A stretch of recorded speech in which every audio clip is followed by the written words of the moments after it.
Hi everyone, I welcome you all. In today's class, we are going to discuss about three questions. Part 2. Okay, are you ready? Let us start. ವಿದ್ಯಾರ್ಥಿಗಳು ಈಗಾಗಲೇ ನಾವು three questions ಮೂರು ಪ್ರಶ್ನೆಗಳು ಈ ಬಗ್ಗೆ ಈಗಾಗಲೇ ಮೊದಲನೇ ಭಾಗದಲ್ಲಿ ಚರ್ಚೆ ಮಾಡಿದ್ವಿ. ಈಗ ಮೊದಲನೇ ಭಾಗದ ಒಂದಷ್ಟು ವಿಷಯಗಳನ್ನು ಗ್ಲಾನ್ಸ್ ಮಾಡಿ ನಾವು ಭಾಗ ಎರಡಕ್ಕೆ ಹೋಗೋಣ. ಓಕೆ, ಸೊ ತ್ರೀ ಕ್ವಶನ್ಸ್ ಏನು ಆ ತ್ರೀ ಕ್ವಶನ್ಸ್ಗಳು ಯಾವುವು? ಮೊದಲೇ ಪಾರ್ಟಲ್ಲಿ ನಾವೇನು ಡಿಸ್ಕಸ್ ಮಾಡಿದ್ವಿ ಅನ್ನೋದನ್ನು ನೋಡೋಣ. Okay, right. Once A king had three questions, he would never fail if he knew the answers. These three questions ಯಾವ ತ್ರೀ ಕ್ವಶನ್ಸ್ಗಳು? ಸೊ ರಾಜನಿಗೆ ತನ್ನ ಆಡಳಿತವನ್ನು ನಡೆಸುವಾಗ ಅವನಿಗೆ ಒಂದು ಮೂರು ಪ್ರಶ್ನೆಗಳು ಅವನ ಮನಸ್ಸಲ್ಲಿ ಬರ್ತವೆ. Once A king had three questions, he had would never fail if he knew the answer. ಆ ಮೂರು ಪ್ರಶ್ನೆಗಳಿಗೆ ಅವನಿಗೆ ಗೊತ್ತಾಗುತ್ತಿದ್ರೆ ಅವನು ಯಾವತ್ತೂ ಕೂಡ ಅದರಲ್ಲಿ ಫೇಲ್ ಆಗೋದಿಲ್ಲ. ಹಾಗಾದ್ರೆ ಆ ಮೂರು ಕ್ವಶನ್ಸ್ ಯಾವುವು? The first question, what is the right time to do begin something? Second question, whom should a king consider the most important? The third question, what is the most important thing for a king to do? So, in search of the answers, the king sent messengers throughout his kingdom, promising a large sum to anyone who would answer these questions. Many wise men come and answered very differently. So, the reply to the first question, some said king should follow timetable strictly, others said it was impossible to decide in advance the right time for the doing something. The king should do whatever seemed necessary at that time. Others said the king needed a council of wise men who would help him act at the proper time. For second question, some said that the people most important to the king were his counselors, some priests and soldiers. To the third question, some said attack, others choose fight, and the others religious worships. As answers to these questions were different, so the king was not satisfied, so that the king went to the hermit to seek his advice. ಈ ವಿಚಾರಗಳ ಬಗ್ಗೆ ನಾವು discuss ಮಾಡ್ತಾ ಹೋಗಿದ್ವಿ, ಹೌದಲ್ವಾ? ಒಮ್ಮೆ ಒಬ್ಬ ರಾಜ ಇರ್ತಾನೆ, ಅವನಿಗೊಂದು ಮನಸ್ಸಿನಲ್ಲಿ ಒಂದು ಯೋಚನೆ ಬರುತ್ತೆ, ಅವನ ಮನಸ್ಸಲ್ಲಿ ಮೂರು ಪ್ರಶ್ನೆಗಳು ಅವನಿಗೆ ಗೋಚರಿಸುತ್ತೆ. ಸೊ ಅವಳಿಗೆ ಉತ್ತರ ಸಿಕ್ಕರೆ, ಆ ಮೂರು ಪ್ರಶ್ನೆಗಳಿಗೆ ಉತ್ತರ ಸಿಕ್ಕರೆ ಅವನ ಜೀವನದಲ್ಲಿ ಅವನು ಯಾವತ್ತೂ ಕೂಡ ಸೋಲನ್ನು ಇರೋದಿಲ್ಲ ಅಂತಕ್ಕಂಥದ್ದನ್ನ ಅವನು ಮನವರಿಕೆ ಮಾಡ್ಕೊಳ್ತಾನೆ. ಹಾಗಾಗಿ ಆ ಮೂರು ಪ್ರಶ್ನೆಗಳು ಯಾವ್ಯಾವು? ಯಾವುದೇ ಒಂದು ಕೆಲಸವನ್ನು ಪ್ರಾರಂಭ ಮಾಡಲಿಕ್ಕೆ ಯಾವುದು ಒಂದು ಸರಿಯಾದ ಸಮಯ? ಎರಡನೇ ಪ್ರಶ್ನೆ, ರಾಜ ಯಾರನ್ನ ಪ್ರಮುಖ ವ್ಯಕ್ತಿ ಎಂದು ಪರಿಗಣಿಸಬೇಕು? ಮೂರನೇ ಪ್ರಶ್ನೆ, ರಾಜನು ಯಾವ ವ್ಯವಹಾರವನ್ನು ಅಥವಾ ಯಾವ ಕೆಲಸವನ್ನು ಬಹಳ ಮುಖ್ಯ ಅಂತೇಳಿ ಪರಿಗಣನೆ ಮಾಡಬೇಕು ಅನ್ನೋಂಥದ್ದು ಮೂರು ಪ್ರಶ್ನೆಗಳು, ಹೌದಲ್ವಾ? ಈ ಮೂರು ಪ್ರಶ್ನೆಗಳಿಗೆ ಉತ್ತರಕ್ಕೆ ಅವನೇನ್ ಮಾಡ್ತಾನೆ, ರಾಜ್ಯದಾದ್ಯಂತ ಉದ್ದಗಲಕ್ಕೂ ಅವನೇನ್ ಮಾಡ್ತಾನೆ, ಸಂವಹನಕಾರರನ್ನ ಕಳಿಸ್ತಾನೆ.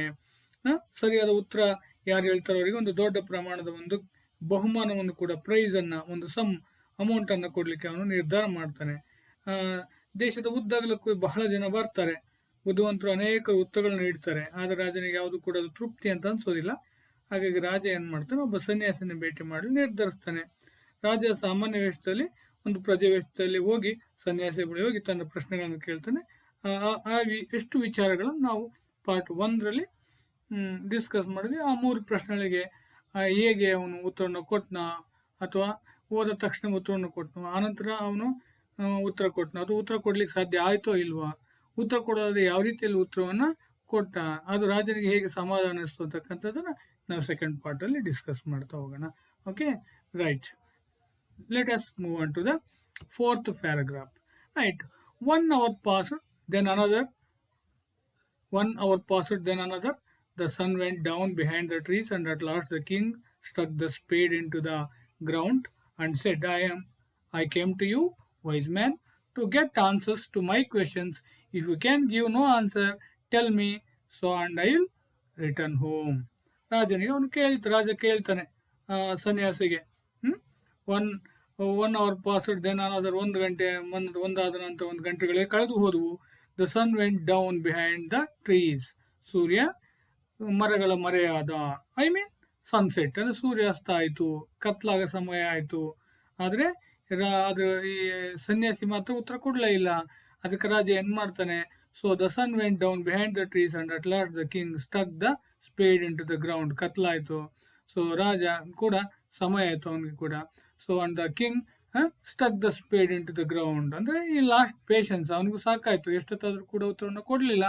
ಅದಕ್ಕೆ ರಾಜ ಹೇಳ್ತಾನೆ, so I came to you wise men, ನಾನು ನಿನ್ನ ಹತ್ರ ಬಂದಿದ್ದೀನಿ to get answers to my questions. I have 3 questions, ನನ್ನ ಹತ್ರ ಒಂದಷ್ಟು ಪ್ರಶ್ನೆಗಳಿದೆ, ಅದಕ್ಕೆ ಉತ್ತರವನ್ನು ಹುಡ್ಕೊಂಡು ನಿನ್ನ ಹತ್ರ ಬಂದಿದ್ದೀನಿ. If you can give no answer, ನೀನು ಉತ್ತರ ಕೊಡಲಿಲ್ಲ ಅಂತಂದರೆ ಹೇಳಿ, ಟೆಲ್ ಮೀ, ಸೊ ನನಗೆ ಗೊತ್ತಿಲ್ಲ ಅಂತ ಹೇಳಿಬಿಡಿ ನೀವು, and I will return home, ನಾನು ಮನೆಗೆ ಹೋಗ್ತೀನಿ ಅಂತೇಳಿ ರಾಜ ಸ್ವಾಮೀಜಿಯನ್ನು ಕೇಳ್ತಾ ಇದ್ದಾನೆ. So come to the paragraph 5th. Here come someone running. ಸೊ ಆಗ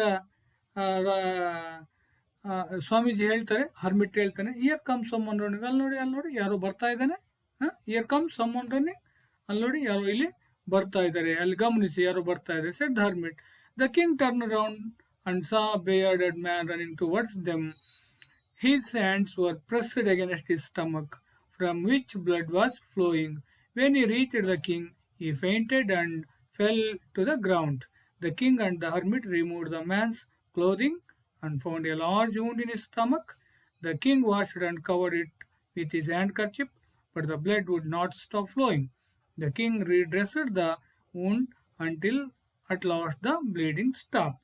ಸೊ ಅದನ್ನ ಹೇಳ್ತಾ ಇರೋ ಸಂದರ್ಭದಲ್ಲಿ ಸ್ವಾಮೀಜಿ ಹೇಳ್ತಾನೆ, here come someone running, ಅಲ್ಲಿ ನೋಡಿ ಯಾರೋ ಬರ್ತಾ ಇದ್ದಾರೆ. Said the hermit. Hermit told the king. So here come someone running, ಯಾರೋ ಬರ್ತಾ ಇದ್ದಾನೆ. The king turn around and saw a bearded man running towards them. ಆಗ ರಾಜ ತಿರುಗಿ ನೋಡ್ತಾನೆ, ಯಾರೊಬ್ಬ ಬಿಯರ್ಡೆಡ್ ಮ್ಯಾನ್ ಅಂದ್ರೆ ಗಡ್ಡಧಾರಿ ವ್ಯಕ್ತಿಯೊಬ್ಬ ಇವ್ರ ಕಡೆ ರನ್ನಿಂಗ್ ಟುವರ್ಡ್ಸ್ ದೆಮ್, ಇವರ ಕಡೆಗೆ ಓಡಿ ಬರ್ತಾ ಇರೋದನ್ನು ರಾಜ ಗಮನಿಸ್ತಾನೆ. So his hands were pressed against the stomach. ತನ್ನ 2 ಕೈಗಳನ್ನು ಹೊಟ್ಟೆಗೆ ಅವನು ಗಟ್ಟಿಯಾಗಿ ಹೊಟ್ಟೆಯನ್ನು ಇಟ್ಕೊಂಡು ಬರ್ತಾ ಇದ್ದಾನೆ. From which blood is flowing, ಅಲ್ಲಿ ರಕ್ತ ಸುರಿತಾ ಇರುತ್ತೆ, ರಕ್ತ ಹರಿತಕ್ಕಂಥದ್ದು, ಅವನ ಕೈಯೆಲ್ಲ ರಕ್ತ ಆಗಿದೆ. ಅವನ ಹೊಟ್ಟೆಯಿಂದ ರಕ್ತ, ಸ್ಟಮಕ್ ಅಂದ್ರೆ ಹೊಟ್ಟೆಯಿಂದ ಅವನ ಹೊಟ್ಟೆಗೆ ಗಟ್ಟಿಯಾಗಿ ಕೈಯನ್ನು ಇಟ್ಕೊಂಡು ರಾಜನ ಕಡೆಗೆ ಮತ್ತು ಹರ್ಮಿಟರ ಕಡೆಗೆ ಬರ್ತಾ ಇದ್ದಾನೆ. When he reach the king, ರಾಜನ ಹತ್ರಕ್ಕೆ ಬಂದಾಗ, he fainted and fell to the ground, ಅಲ್ಲಿಗೆ ಬಂದವನು fell to the ground. Fainted ಅಂದ್ರೆ ಬಿಕಮ್ ಅನ್ಕಾನ್ಶಿಯಸ್ ಅಲ್ವಾ, ಲಾಸ್ಟ್ ಇಸ್ ಕಾನ್ಶಿಯಸ್ನೆಸ್, ತನ್ನ ಕಾನ್ಶಿಯಸ್ನೆಸ್ ಅನ್ನು ಕಳ್ಕೊಂಡು ಹಾಗೆ ಬಿದ್ದೋಗ್ಬಿಡ್ತಾನೆ ರಾಜನ ಹತ್ರಕ್ಕೆ ಬಂದು. The king and the hermit removed his man's clothing and found a large wound in his stomach. ಹಾಗೆ ಅವನಿಗೆ ಗಾಯ ಆಗಿದೆ ಅಂತ ಅವ್ರು ಗಮನಿಸ್ತಾರೆ. ಈಗ ಅವನನ್ನು ಅವ್ರು ಏನು ಮಾಡ್ತಾರೆ, ರಾಜನ ಬಟ್ಟೆ, ಅವನು ರಾಜ ಮತ್ತು ಹರ್ಮಿಟ್ ಇಬ್ರು ಸೇರಿಕೊಂಡು ಆ ಬಿಯರ್ಡ್ ಮ್ಯಾನನ್ನ ಬಟ್ಟೆಯನ್ನು ಕಂಪ್ಲೀಟಾಗಿ ರಿಮೂವ್ ಮಾಡ್ತಾರೆ, ಬಿಚ್ಚುತ್ತಾರೆ. Found a large wound in stomach, ನೋಡ್ತಾರೆ ಅವನ ಹೊಟ್ಟೆಯಲ್ಲಿ ತುಂಬ ದೊಡ್ಡ ಗಾಯ ಆಗಿರುತ್ತೆ. So the king washed and covered with his handkerchief. ಆಗ ಅವನಲ್ಲಿ ಇರ್ತಕ್ಕಂಥ ಬಟ್ಟೆಯನ್ನು ಬಳಸಿ ಅದೆಲ್ಲದನ್ನು ಕೂಡ ಅವನು ಕ್ಲೀನ್ ಮಾಡ್ತಾನೆ, ಉಂಡನ್ನು. ಆಮೇಲೆ ಅವನನ್ನು ಬ್ಯಾಂಡೇಜ್ ಮಾಡ್ತಾನೆ ಅದಕ್ಕೆ, right. But the blood would not stop flowing, ಅಂದರೆ ಅದನ್ನು ಉಂಡನ್ನು ವಾಶ್ ಮಾಡಿ ಅದನ್ನು ಬ್ಯಾಂಡೇಜ್ ಮಾಡ್ತಾನೆ.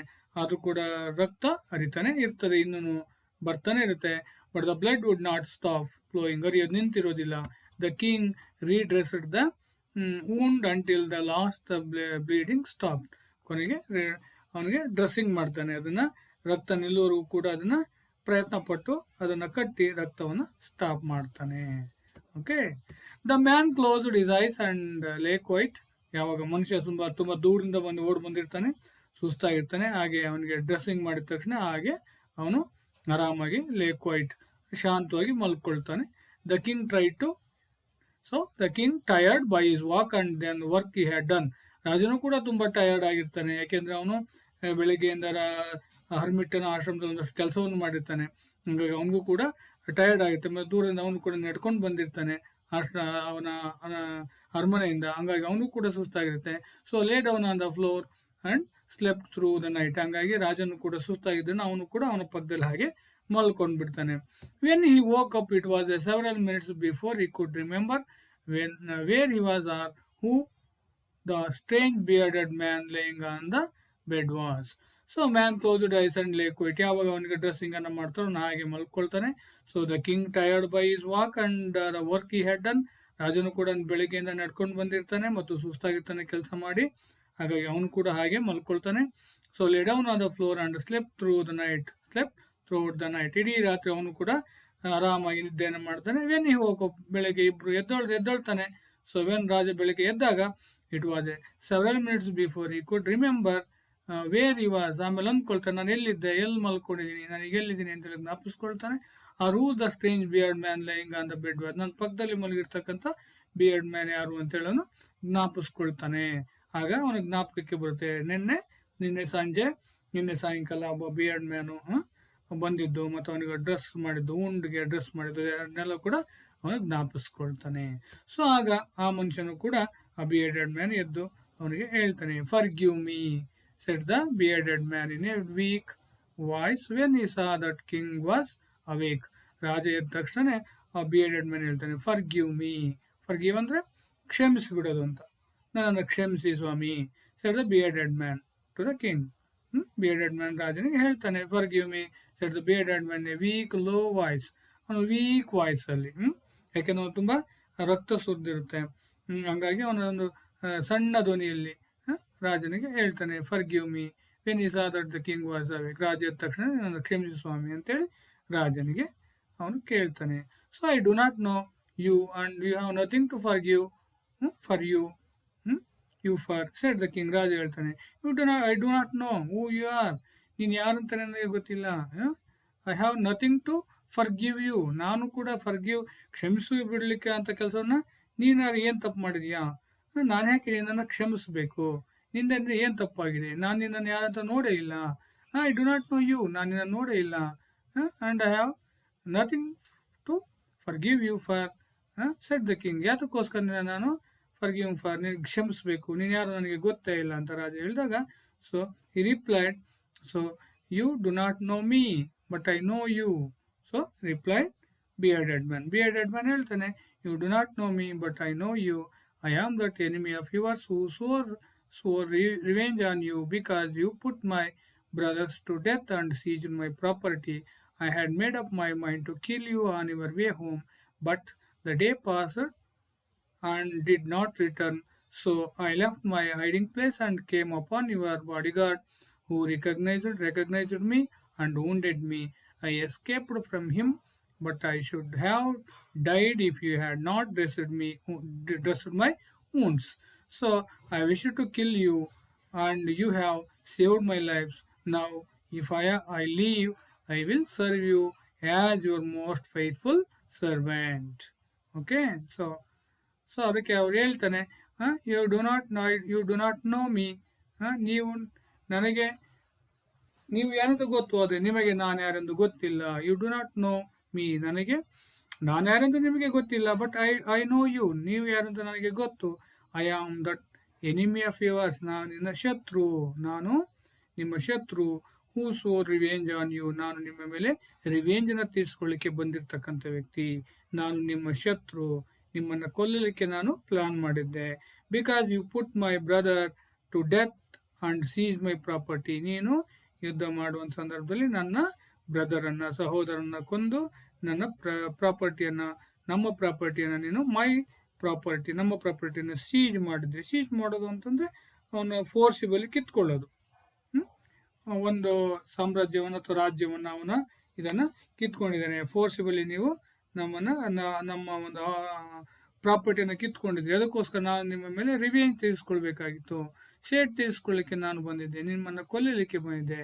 I had made up my mind to kill you, ನಾನು ನಿಮ್ಮನ್ನು ಕೊಲ್ಲಲಿಕ್ಕೆ ನಿರ್ಧಾರ ಮಾಡಿದ್ದೆ. You on your way home, ಅದಕ್ಕೋಸ್ಕರ ನಾನು ನಿಮ್ಮ ಅರಮನೆಗೆ ಹೋಗಿದ್ದೆ. But the day passed you did not return, ನಾನು ಹೋಗಿ ನಿಮ್ಮ ಮೇಲೆ ಅವಿತುಕೊಂಡಿದ್ದೆ, ಆದರೆ ನೀವು ಬರಲಿಲ್ಲ. So I left my hiding place, ಹಂಗಾಗಿ ನಾನೇನು ಮಾಡಿದೆ, ನೀವು ಯಾವಾಗ ಬರಲಿಲ್ವೋ ನಾನು ಹೈಡಿಂಗ್ ಪ್ಲೇಸ್ ಅಂದರೆ ಬಚ್ಚಿಟ್ಕೊಂಡಿರ್ತಕ್ಕಂಥ ಜಾಗದಿಂದ ಹೊರಗಡೆ ಬಂದೆ. And I came up on your bodyguard, ಅದನ್ನು ನಿಮ್ಮ ಬಾಡಿ ಗಾರ್ಡ್ ನನ್ನನ್ನು ನೋಡಿ, so who recognised me and wounded me, ಹಾಗಾಗಿ ನನ್ನನ್ನು ಗುರುತಿಸ್ಬಿಟ್ಟು ನನ್ನನ್ನು ಕೊಲ್ಲಲಿಕ್ಕೆ ಬಂದ, ನನ್ನನ್ನು ಗಾಯಗೊಳಿಸಿದ. So I escaped from him, ಅಲ್ಲಿಂದ ನಾನು ತಪ್ಪಿಸ್ಕೊಂಡು ಬಂದೆ. But I should have died if you had not dressed my wounds, ನೀವೇನಾದರೂ ನನ್ನ ವೂಂಡ್ಸ್ಗಳಿಗೆ ಡ್ರೆಸ್ಸಿಂಗ್ ಮಾಡಲಿಲ್ಲ, ನಾನು ಉಪಚರಿಸಲಿಲ್ಲ ಅಂತಂದಿದ್ರೆ ನಾನು ಸತ್ತೋಗ್ಬಿಡ್ತಾ ಇದ್ದೆ. I wish to kill you, ನಾನು ನಿಮ್ಮನ್ನು ಕೊಲ್ಲಲಿಕ್ಕೆ ಪ್ರಯತ್ನ ಪಟ್ಟೆ. And you have saved my life, ಆದರೆ ನೀವು ನನ್ನ ಜೀವನವನ್ನು ಉಳಿಸಿದ್ದೀರಿ. So now if I live, ನಾನೇನಾದರೂ ಬದುಕಿದರೆ I will serve you as your most faithful servant, ಹಾಗಾಗಿ ಇನ್ಮೇಲೆ ನಾನು ನಿಮ್ಮ ಸ್ನೇಹಿತನಾಗಿರ್ತೀನಿ, ನಿಮ್ಮ ಸರ್ವೆಂಟ್ ಆಗಿರ್ತೀನಿ, ಸೇವಕನಾಗಿ ಕೆಲಸವನ್ನು ಮಾಡ್ತೀನಿ. I will serve you as your most faithful, ತುಂಬ ವಿಶ್ವಾಸ ಇರ್ತಕ್ಕಂಥ ಸೇವಕನಾಗಿ ನಿಮ್ಮ ಸೇವೆಯನ್ನು ಮಾಡ್ತೀನಿ ನಾನೇನಾದ್ರು ಬದುಕಿದ್ರೆ ಅಂತೇಳಿ ಅವನು ನಡೆದಿರ್ತಕ್ಕಂಥ ಎಲ್ಲ ಘಟನೆಯನ್ನು ರಾಜನಿಗೆ ವಿವರಿಸ್ತಾನೆ. Okay, so check your comprehension. Okay, share your response. How did the king treated the how did the king How did the king treat the wounded person?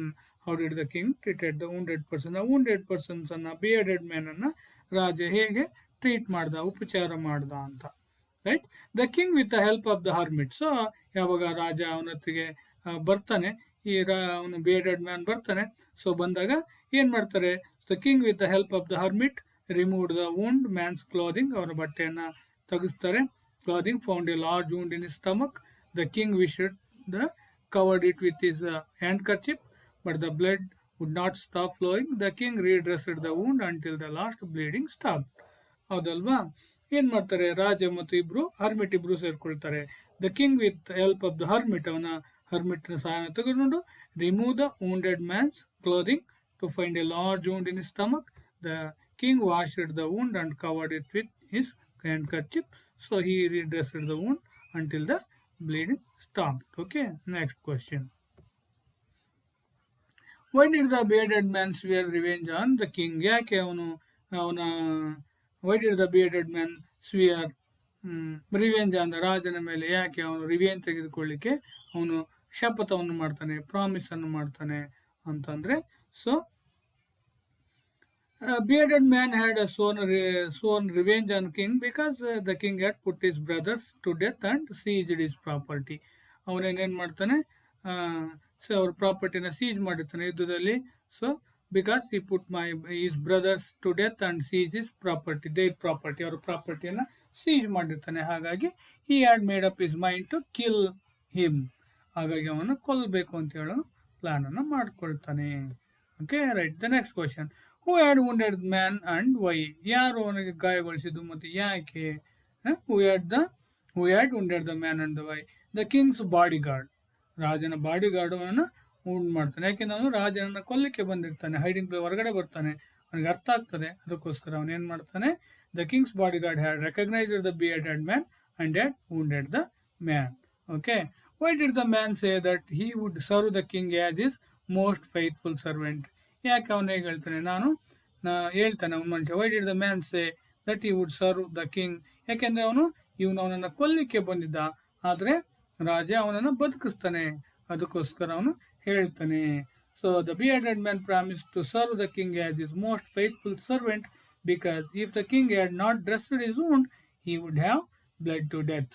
The king had saved his life. ಅಲ್ವಾ, ಅವನ ರಾಜ ಅವನನ್ನು save ಮಾಡ್ತಾನೆ ಅಲ್ವಾ, ಅದಕ್ಕೋಸ್ಕರ ಅವನು ಆ ರೀತಿ ಹೇಳ್ತಾನೆ. Right, okay, thank you. So ಇಷ್ಟು ಈಗ ಎರಡನೇ ಪಾರ್ಟು ಸಾಕಂತ ಅನ್ಸುತ್ತೆ. I hope you enjoyed it. Okay, thank you.